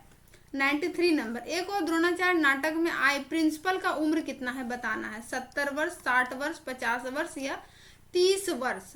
तो बताइएगा सही आंसर क्या हो जाएगा 93 का। तो बिल्कुल इसका उम्र हो जाएगा 60 वर्ष। 94 नंबर आंसर बताइएगा, एक और द्रोणाचार्य नाटक में चंदू का उम्र कितना है। 20 वर्ष, 30 वर्ष, 40 वर्ष, 50 वर्ष। तो जैसा कि आप जानते हैं कि चंदू का उम्र जो इसमें दिखाते हैं 20 वर्ष है। एक और द्रोणाचार्य नाटक में अनुराधा का उम्र कितना है, ऑप्शन आपका वही दिया गया है, क्या हो जाएगा 20, 31, 25 या 27 अनुराधा का। तो आप जानते हैं कि अनुराधा और चंदू दोनों का उम्र 20 वर्ष ही था, ठीक है। अगला प्रश्न देखेंगे 96 नंबर, एक और द्रोणाचार्य नाटक में विमलेंदु द्वारा लिखा गया कौन सा नाटक का जिक्र है। यानी कि एक और द्रोणाचार्य नाटक में एक और नाटक है जो विमलेंदु लिखता है, जो कि एक मृत शरीर है, यानी कि मृत शरीर नहीं बोल सकते, मतलब मृत पात्र के रूप में आता है। तो द्रोणाचार्य, एक और द्रोणाचार्य, महाभारत या अधर्म का जय, क्या हो जाएगा 96 नंबर। तो बिल्कुल देखते हैं मेरे दिमाग की उपज बहुत अच्छी है ना। मुझे भी अवार्ड मिलना चाहिए नेशनल लेवल पे। किस चीज़ के लिए पता है, मेरे दिमाग की उपज के लिए। ये सारे मेरे दिमाग की उपज है। बाकी आपका सही हो जाएगा, द्रोणाचार्य नाटक लिखा था जिसे कि खेला भी गया था। प्रश्न संख्या 97 का आंसर बताइएगा, विमलेंदु की शादी मृत्यु के कितने वर्ष पहले हुई थी। यानी कि विमलेंदु जो मर गया था उसकी शादी कितने वर्ष पहले हुई थी, 2 वर्ष, 3 वर्ष, 5 वर्ष या 8 वर्ष। सही आंसर दीजिएगा। बिल्कुल 3 वर्ष पहले इनकी शादी हुई थी और बेचारे चल बसे थे। 98 नंबर बताइएगा, तराई के मेले का जिक्र किस नाटक में हुआ है। महाभोज, एक और द्रोणाचार्य, अंजो दीदी या इनमें से कोई नहीं। तो बिल्कुल आप जानते हैं एक और द्रोणाचार्य में ही है। जब कॉलेज का परिवेश होता है ना, जो प्रिंसिपल को गिराया जाता है, जो उनकी मृत्यु होती है, तो वो वाला चीज का जिक्र किया गया। तराई के मेला को ही देखने जाता है वो लोग। अगर आपने पढ़ रखा होगा तो समझ पा रहे होंगे, नहीं तो थोड़े से जहन से बाहर हो रहे होंगे, और मैं क्या ही कह सकती हूँ। 99 नंबर बताइएगा, महाभोज नाटक के दृश्य और स्थान में असंगत विकल्प को चुनना है। दूसरा अंक, दूसरा दृश्य मसाल साप्ताहिक का कार्यालय है। तीसरा दृश्य दास साहेब के घर और घरेलू दफ्तर है। पंचम दृश्य दास साहेब का कमरा है। दास साहेब, पांडे जी, दास साहेब, अप्पा साहब बैठे हैं। अगला हो जाएगा हमारा छठा दृश्य गांव का स्टेज हाउस, रात का समय है, स्टेज हाउस होगा। कौन सा सही हो जाएगा बताना है। और मेरे लैपटॉप की बैटरी हो रही है डेड, तो 1 मिनट का समय दीजिएगा, इसका जल्दी से आप आंसर दीजिएगा। कुछ और प्रश्न यहाँ पे बचे हैं, कर ही लेंगे। 100 से 1-2 ज़्यादा रखे हुए हैं, आप लोगों के लिए बोनस पॉइंट है। तो जल्दी से क्या आंसर दीजिएगा, क्या हो जाएगा।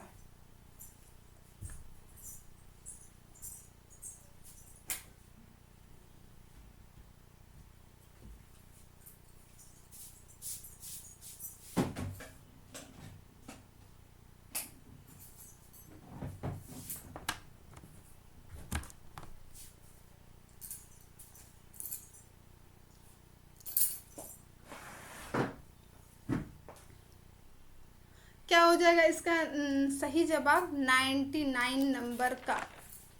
तो बिल्कुल आप जानते हैं कि ये जो दिया गया है हमारा, क्या हो जाएगा यहाँ पे 4 नंबर हमारा असंगत हो जाएगा। यहाँ पे जो ये दिया गया है कि गांव का रेस्ट हाउस रात का समय, ये हमारा 9वां दृश्य है। जैसा कि आप जानते हैं कि इसमें 11 दृश्य हैं इस नाटक में, तो ये हमारा 9वां दृश्य है। ठीक है, छठा दृश्य कौन सा है? छठा दृश्य में आपका आएगा मसाल का दफ्तर, यानी कि मसाल पत्रिका वाला जो होता है साप्ताहिक पत्रिका, उनका दफ्तर। ठीक है, बाकी यहाँ पे दिए गए हैं। एक जो इसमें आता है ना पहला दृश्य, क्या आता है, तो जैसे कि पहला दृश्य जो आता है वो आता है गांव का मैदान। मृत्यु से ही तो शुरू होती है ना कहानी, तो उनका लाश मिलता है तो मैदान में ही मिलता है। तो पहला ये हो गया कि गांव का मैदान, दूसरा है मसाल साप्ताहिक का कार्यालय, तीसरा है दास साहब के घर या घरेलू दफ्तर, पांचवा है हमारा कि दास साहब का कमरा बैठने का, जिसमें कि दास साहब, पांडे जी, अप्पा साहब बैठे हैं। छठा हो जाएगा हमारा मसाल का दफ्तर, और 9वां है हमारा कि गांव का रेस्ट हाउस रात का समय। रेस्ट ही तो लिखा था, मैंने क्या बना दिया, रेस्ट हाउस है। ठीक है, आगे देखते हैं। प्रश्न संख्या 100 बताना है। अंधा युग कदापि ना लिखा जाता यदि उसका लिखना ना लिखना मेरे वश की बात रह गई होती। इस कृति का पूरा जटिल वृत्तांत जब मेरे अंतर मन में उभरा तो मैं असमंजस में पड़ गया, थोड़ा डर भी लगा। अंधा युग नाटक के संबंध में कथन है। धर्मवीर भारती, कमलेश्वर, मोहन राकेश या राजेंद्र यादव बताना है। तो बिल्कुल आप जानते हैं इनकी भूमिका से ली गई है, तो इसका हो जाएगा धर्मवीर भारती। अगला प्रश्न देखेंगे, 101 नंबर, महत्वपूर्ण है। मैंने जब वेदना सबकी भोगी है तो जो सत्य पाया वह अकेला मेरा कैसे हुआ। एक धरातल ऐसा भी होता है जहां निजी और व्यापक का बाह्य अंतर मिट जाता है, जो भिन्न नहीं रहते, कहियत भिन्न न भिन्न। उपयुक्त कथन अंधा युग नाटक के संबंध में किसका है? धर्मवीर भारती, कमलेश्वर, मोहन राकेश या राजेंद्र यादव। तो बिल्कुल ये भी अंधा युग के नाटक से ही लिया गया है। 102 नंबर बताइएगा। बकरी नाटक को किसने लखनऊ में प्रस्तुत किया, जहां इसकी प्रस्तुति को राज्य की नाटकीय अकादमी से पुरस्कृत किया गया? राजीव कुमार, रंजीत कुमार, राजेश भारती या कविता नागपाल। क्या हो जाएगा 102 नंबर का? तो बिल्कुल रंजीत कुमार ने किया था, सही आंसर हो जाएगा हमारा। 103 नंबर सही बताइएगा क्या होगा। मुझे लगता है शायद ये वाला 103 वाला कट रहा होगा शायद, फिर भी मैं यहाँ पे बता दे रही हूँ कि बकरी नाटक के अनेक परिवर्तनों और परिवर्धनों के लिए लेखक ने किसे के प्रति कृतज्ञता व्यक्त की है? तो ऑप्शन दिया था आपका, लेखक कुमारी ज्योति देश पांडे, भानु भारती, कविता नागपाल, इनमें से सभी। तो जैसा कि मैं यहाँ पे दिखा दूं, मुझे लगता है ये वाला शायद यहाँ से नीचे आपको क्या पता कट रहा होगा क्या। तो देखिए बकरी नाटक के प्रति मैं थोड़ा सा यहाँ पे बताऊं, कृतज्ञता जो लेखक ने व्यक्त की है तो वो तो हो जाएगा कि लेखक कुमारी ज्योति देश पांडे, एक हो गया। दूसरा हो जाता है हमारा भानु भारती, तीसरा है कविता नागपाल। इन तीनों के प्रति लेखक ने कृतज्ञता व्यक्त की है। तो ये हमारा रह गया 103 प्रश्न जो कि मैंने करवाए हैं। अगर आप इसे मल्टीपल टाइम रिवीजन भी कर लेते हैं ना तो आप पेपर में बहुत अच्छा कर लेंगे, क्योंकि मैंने बिल्कुल भी यहाँ पे कोशिश नहीं किया है कि सिर्फ प्रश्न को पुराना है, मैंने थोड़ी सी डीप में जाने का कोशिश किया है। ठीक है, अगर आपको ये क्लासेस अच्छी लगती है तो इसे लाइक कीजिएगा, शेयर कीजिएगा, सब्सक्राइब कीजिएगा और एक छोटा सा कमेंट करके बताइएगा मेरी ये प्रयास कैसी है आप लोगों के लिए। और हमारे अभी नेट में जो दिसंबर में एग्जाम्स होने वाले हैं उसके लिए 100 क्वेश्चन का फुल मॉक टेस्ट आने वाला है, जो कि आपके लोगों के मूल्यांकन के लिए, सेल्फ मूल्यांकन के लिए बहुत महत्वपूर्ण होगा। तो आप लोग उसे ज़रूर देखिएगा और मेरे से जुड़िएगा। आपके सारे क्लासेस जो हैं आपके पेपर के पॉइंट ऑफ व्यू से महत्वपूर्ण होंगे। ठीक है, तो मिलते हैं नेक्स्ट वीडियो में। क्लासेस के साथ बने रहने के लिए तहे दिल से बहुत बहुत आभार। फीडबैक का मुझे आपका इंतज़ार रहेगा।